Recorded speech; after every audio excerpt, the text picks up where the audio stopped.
तरीके से पार्टी को आगे बढ़ाया। ऐसे हमारे पूर्व अध्यक्ष के अन्नामलाई जी,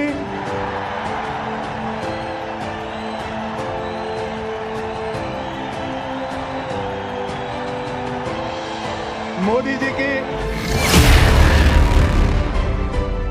முன்னாள் மாநில தலைவர் அன்பை சகோதரர்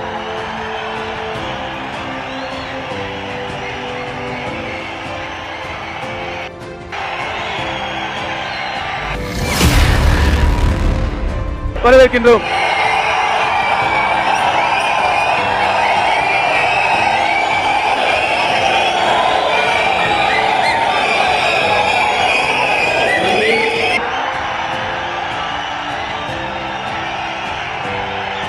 வெற்றிவேல்.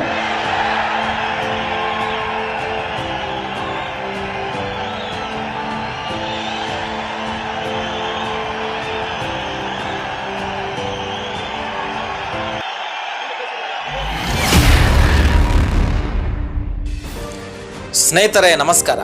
ಕೆ ಅಣ್ಣಾಮಲೈ ಅಲಿಯಾಸ್ ಕುಪ್ಪುಸ್ವಾಮಿ ಅಣ್ಣಾಮಲೈ ಸದ್ಯದ ಮಟ್ಟಿಗೆ ತನ್ನ ಕೈಯಲ್ಲಿ ಏನೂ ಅಧಿಕಾರವಿಲ್ಲದಿದ್ದರೂ, ಯಾವುದೇ ಕ್ಷೇತ್ರದ MLA MP ಆಗಿಲ್ಲದಿದ್ದರೂ ದೇಶದಲ್ಲಿ ಸದಾ ಸುದ್ದಿಯಲ್ಲಿರುವ ಒಬ್ಬ ಯುವ ರಾಜಕಾರಣಿ. ತಮಿಳುನಾಡಿನಲ್ಲಿ ಕಳೆದ ವಿಧಾನಸಭಾ ಚುನಾವಣಾ ಸಮಯಕ್ಕೆ ಭಾರತೀಯ ಜನತಾ ಪಕ್ಷದ ತಮಿಳುನಾಡು ರಾಜ್ಯಾಧ್ಯಕ್ಷ ಗಾದಿಯಲ್ಲಿದ್ದ ಅಣ್ಣಾಮಲೈ ಬಹಳಷ್ಟು ನಿರೀಕ್ಷೆಗಳನ್ನು ಹುಟ್ಟುಹಾಕಿದರು. ಇಡೀ ದೇಶದ ಚಿತ್ತ ತಮಿಳುನಾಡಿನತ್ತ ಹರಿಸುವಲ್ಲಿ ಪ್ರಮುಖ ಪಾತ್ರ ವಹಿಸಿದ್ರು ಅಣ್ಣಾಮಲೈ. ಆದರೆ ಚುನಾವಣೆಯಲ್ಲಿ ನಿರೀಕ್ಷಿತ ಫಲಿತಾಂಶ ಅಣ್ಣಾಮಲೈ ಪರವಾಗಿ ಒದಗಿ ಬರಲಿಲ್ಲ. ದ್ರಾವಿಡ ಸಿದ್ಧಾಂತದ ಮುಂದೆ ಅಣ್ಣಾಮಲೈರವರ ರಾಷ್ಟ್ರೀಯವಾದದ ಚಿಂತನೆ ಎಳ್ಳಷ್ಟು ಬದಲಾವಣೆ ಮಾಡಲೇ ಇಲ್ಲ. ಇದೇ ಕಾರಣಕ್ಕೆ ಅಣ್ಣಾಮಲೈ ಮಾಧ್ಯಮದ ಮುಂದೆ ಕಣ್ಣೀರು ಹಾಕಿದ್ರು. ಬಹಳಷ್ಟು ಶ್ರಮದ ನಂತರ ಬಿಜೆಪಿಯನ್ನು ಅಧಿಕಾರಕ್ಕೆ ತಂದೆ ಸಿದ್ಧ ಅಂದಿದ್ದ ಅಣ್ಣಾಮಲೈ ಹಗಲು ರಾತ್ರಿ ಎನ್ನದೆ ತಮಿಳುನಾಡಿನಲ್ಲಿ ಜನಸಂಘಟನೆಯನ್ನ ಮಾಡಿದ್ರು. ಆದರೆ ಕಳೆದ ವಿಧಾನಸಭಾ ಚುನಾವಣೆಯಲ್ಲಿ ತಮಿಳುನಾಡಿನ ಯಾವ ಒಂದು ಕ್ಷೇತ್ರವನ್ನು ಕೂಡ ಬಿಜೆಪಿಯಿಂದ ಪಡೆಯಲು ಸಾಧ್ಯ ಆಗಲೇ ಇಲ್ಲ. ಇದೇ ಕಾರಣಕ್ಕೆ ಸೋಲಿನ ಹೊಣೆ ಹೊತ್ತು ಮಾಧ್ಯಮದ ಮುಂದೆ ತನ್ನ ಹತಾಶೆಯನ್ನ ತೋಡಿಕೊಂಡ್ರು ಅಣ್ಣಾಮಲೈ. ಇದು ಅವರ ಪಕ್ಷನಿಷ್ಠೆ ಮತ್ತು ಜವಾಬ್ದಾರಿಯುತ ನಡವಳಿಕೆಗೆ ಹಿಡಿದ ಕೈಗನ್ನಡಿಯಾಗಿತ್ತು.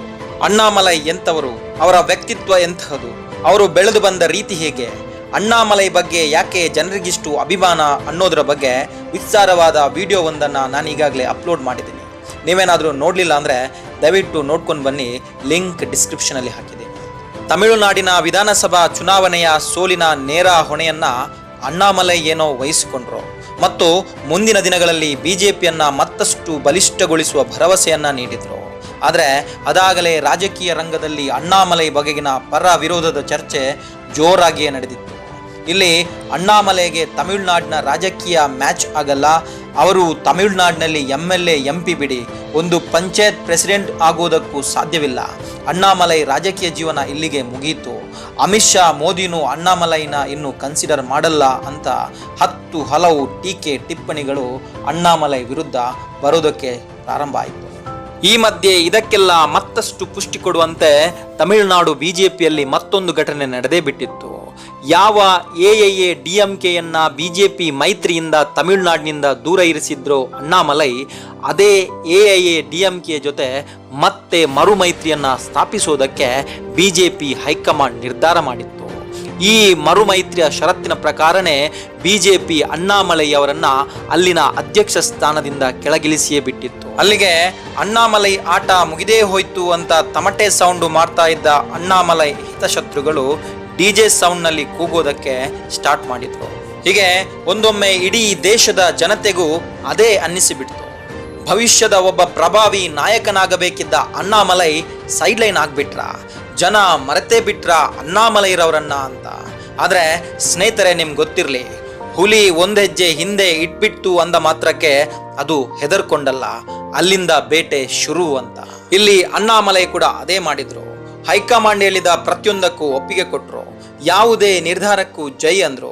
ತಾನೇ ದೂರವಿರಿಸಿದ್ದ AIA DMK ಜೊತೆಗೆ ಮತ್ತೆ ಮೈತ್ರಿಗೆ ಒಪ್ಪಿದ್ರು. ಬಿಜೆಪಿ ಅಧ್ಯಕ್ಷ ಸ್ಥಾನಕ್ಕೆ ರಾಜೀನಾಮೆಯನ್ನ ಕೊಟ್ಟರು. ಆದರೆ ಜನರ ಜೊತೆಗಿನ ಸಂಪರ್ಕ, ದೇಶಾಭಿಮಾನದ ಅಭಿಯಾನವನ್ನ ನಿಲ್ಲಿಸಲೇ ಇಲ್ಲ.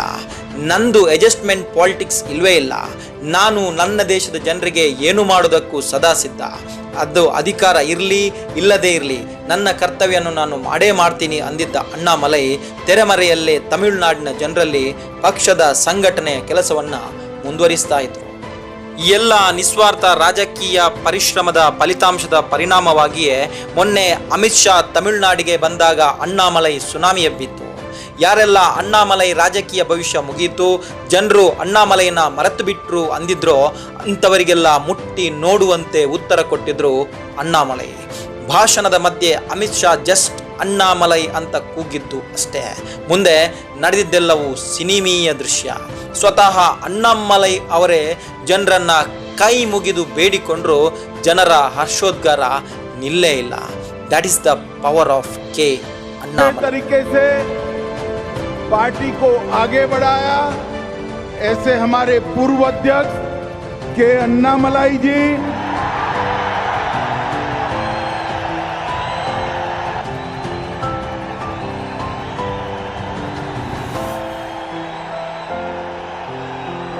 मोदी जी की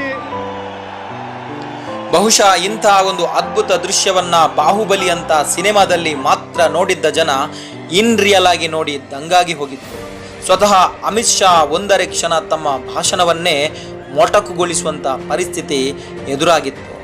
ಬಾಹುಬಲಿ ಸಿನಿಮಾದಲ್ಲಿ ತನ್ನ ನಿರ್ಧಾರವೇ ತಪ್ಪಾಯಿತೋ ಅನ್ನುವ ರೀತಿಯಲ್ಲಿ ಶಿವಗಾಮಿ ದೇವಿ ಅನಿಸಿದ ರೀತಿಯಲ್ಲೇ ಅಮಿತ್ ಶಾ ಕೂಡ ತಮ್ಮ ನಿರ್ಧಾರ ತಪ್ಪಾಯಿತು ಅನ್ನೋದನ್ನ ತಮ್ಮ ಮುಗುಳ್ನಗೆಯ ಮೂಲಕ ಜನರಿಗೆ ತಿಳಿಸಿದ್ರು.